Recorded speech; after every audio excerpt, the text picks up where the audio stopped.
Hello friends, you're welcome to my Geography Tech channel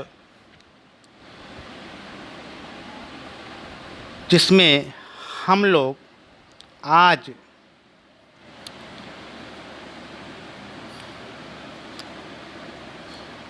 अध्याय 9 मानव भूगोल के मूल सिद्धांत नामक पुस्तक है, जिसमें 9वें अध्याय का अध्ययन करेंगे। और 9वां अध्याय है अंतर्राष्ट्रीय व्यापार, इंटरनेशनल ट्रेड के जो बहुविकल्पीय या कह लीजिए जो महत्वपूर्ण प्रश्न हैं,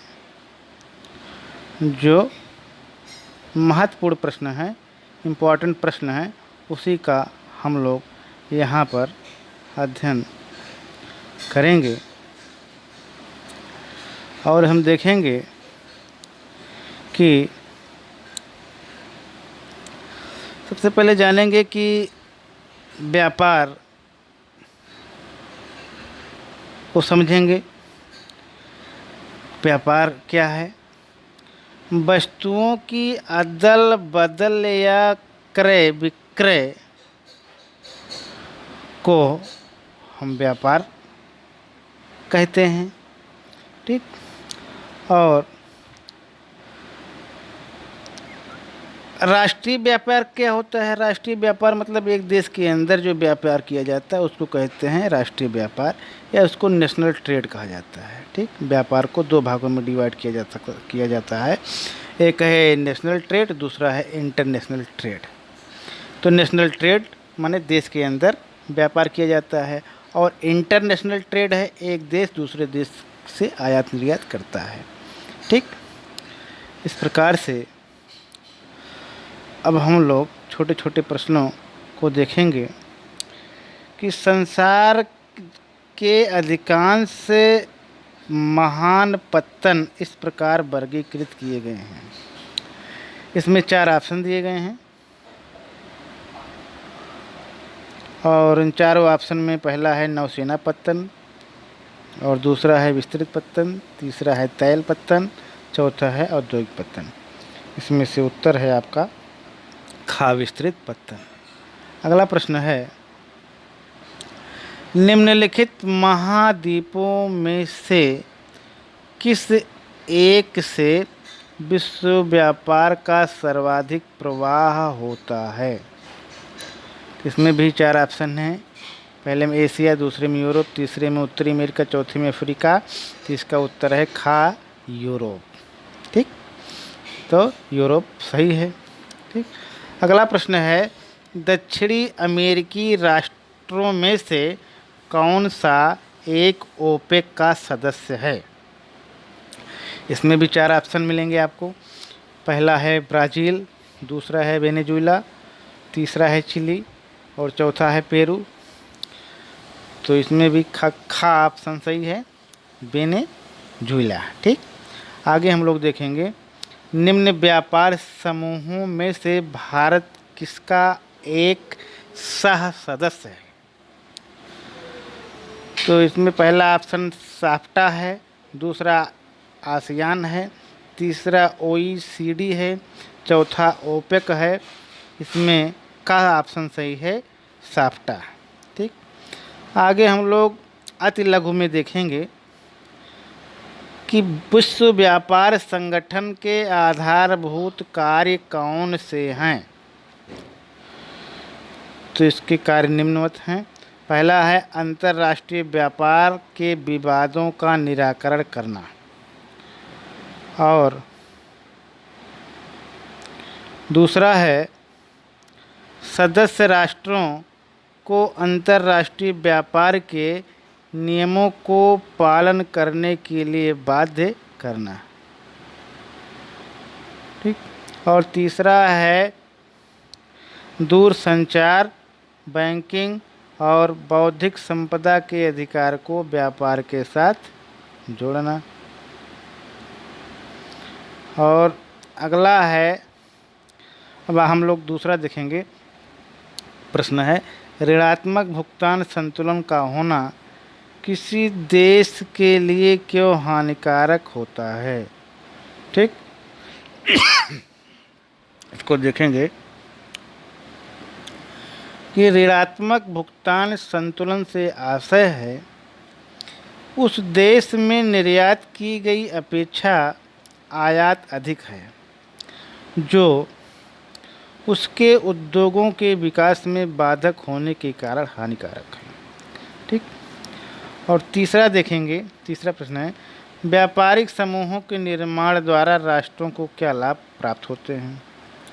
इसका उत्तर है, व्यापारिक समूहों के कारण सदस्य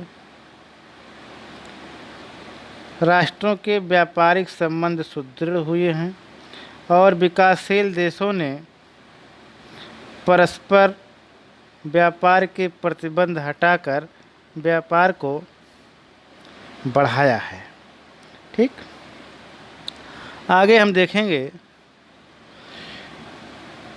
ये है लघुत्तरीय प्रश्न है, पत्तन किस प्रकार व्यापार के लिए सहायक होते हैं? पत्तनों का वर्गीकरण उनकी अवस्थिति के आधार पर कीजिए। तो इसका उत्तर इस प्रकार से है, पत्तन निम्नवत व्यापार के लिए सहायक होते हैं, जिसमें पहला पॉइंट है, पत्तन सागर तट पर अवस्थित होकर जलयानों के गमनागमन में सहायक बनकर अंतर्राष्ट्रीय व्यापार को संचालित करने में सहायक बनते हैं। ठीक, और दूसरा है, पत्तन आयातित माल को उतारने तथा निर्यातित माल को जलयानों में लादने में सहयोग करके अंतर्राष्ट्रीय व्यापार को बढ़ाते हैं। ठीक, अगला तीसरा पॉइंट है, पत्तनों ने जलयानों को जल परिवहन की सुविधाएं देकर अंतर्राष्ट्रीय व्यापार को बढ़ाने में विशेष सहयोग दिया है। ठीक, अब आगे हम लोग देखेंगे अवस्थिति के आधार पर पत्तनों का वर्गीकरण, जिसमें पहला पॉइंट है, अंतर्देशीय पत्तन। जो पत्तन सागर तट से दूरी पर अवस्थित होते हैं तथा सागर से नदी या नहर से जुड़े होते हैं, अंतर्देशीय पत्तन कहलाते हैं। ऐसे पत्तन चौड़े तल वाले जलयानों के आवागमन के लिए उपयोगी होते हैं। मैनचेस्टर, मैनहीम, ड्यूसबर्ग तथा कोलकाता इसके उदाहरण हैं। ठीक, आगे हम देखेंगे,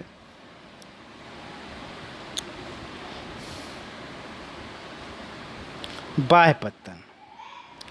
बाह्य पत्तन, जो पत्तन गहरे जल में वास्तविक पत्तन से दूर स्थित होते हैं, बाह्य पत्तन कहलाते हैं। ये पत्तन उन जलयानों जो विशाल आकार के कारण पत्तन तक जाने में सक्षम नहीं हैं को ग्रहण करके अपने पैतृक पत्तन की सेवा करते हैं। यूनान का एथेंस ऐसा ही पत्तन है। ठीक, अंतर्राष्ट्रीय व्यापार से देश कैसे लाभ प्राप्त करता है, इसको भी हम देखेंगे। ठीक, इसमें पहला पॉइंट है, उत्पादन में विशिष्टीकरण को बनाए रखने के लिए अंतर्राष्ट्रीय व्यापार आवश्यक होता है। ठीक, दूसरा पॉइंट है, विश्व में कृषि उद्योग तथा वाणिज्य के विकास हेतु अंतर्राष्ट्रीय व्यापार आवश्यक है। तीसरा पॉइंट है, वस्तुओं और सेवाओं के तुलनात्मक श्रेष्ठ उत्पादन के लिए अंतर्राष्ट्रीय व्यापार आवश्यक है। चौथा है, परिवहन के विकास और पोषण के लिए अंतर्राष्ट्रीय व्यापार आवश्यक ही नहीं वरन अनिवार्य है। अगले पॉइंट में हम देखेंगे कि विश्व व्यापार पर लोगों को सस्ते मूल्य पर आवश्यक वस्तुएं सुलभ कराने के लिए अंतर्राष्ट्रीय व्यापार का कोई अन्य विकल्प नहीं हैं। नेक्स्ट है, अंतर्राष्ट्रीय स्तर पर आर्थिक संगठन बनाए रखने के लिए अंतर्राष्ट्रीय व्यापार आवश्यक है। और नेक्स्ट है, अपने देश में निर्मित अतिरिक्त वस्तुओं की निर्यात तथा नागरिकों के लिए आवश्यक वस्तुओं के आयात का आधार अंतर्राष्ट्रीय व्यापार ही है। और अगला पॉइंट है, वैश्विक अर्थव्यवस्था के पोषण के लिए अंतर्राष्ट्रीय व्यापार का होना नितांत आवश्यक है। और अगले पॉइंट में दिया गया है, विश्व के सभी राष्ट्रों को व्यापार में भागीदारी का लाभ पहुंचाने के लिए अंतर्राष्ट्रीय व्यापार आवश्यक है। ठीक, इस प्रकार हम देखेंगे कि छोटे छोटे प्रश्न और हैं, इसे भी हम जानेंगे कि विश्व व्यापार संगठन का मुख्यालय जिनेवा में है। जिनेवा कहाँ है? स्विट्ज़रलैंड में स्थित है। ठीक, 2016 में 164 देश विश्व व्यापार संगठन के सदस्य थे। ठीक, आगे देखेंगे, भारत विश्व व्यापार संगठन के संस्थापक सदस्यों में से एक रहा है।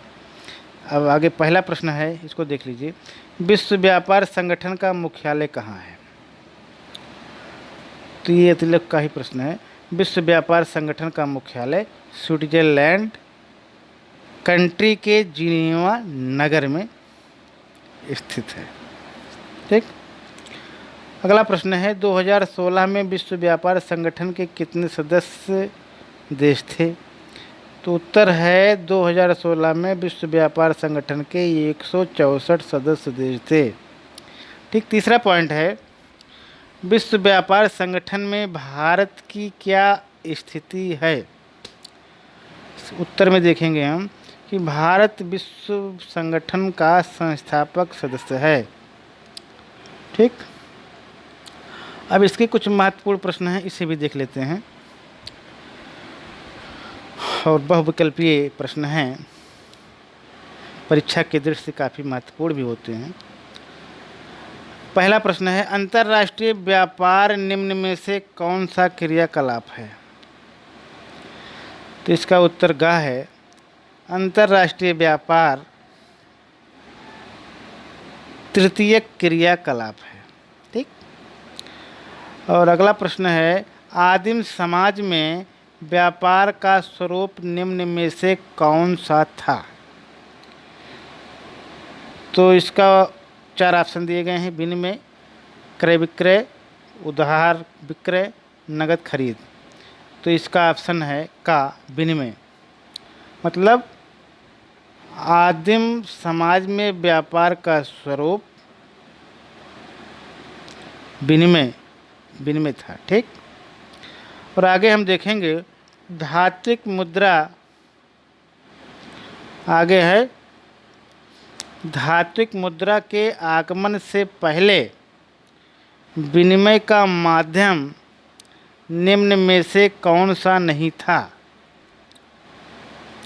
तीसरा प्रश्न है, इसका उत्तर घ है, रुपया। धात्विक मुद्रा के आगमन से पहले विनिमय का माध्यम रुपया नहीं था। नेक्स्ट है, यूरोपीय उपनिवेशवाद निम्न में से कब शुरू हुआ? तो किसका उत्तर ख है, 15वीं शताब्दी में।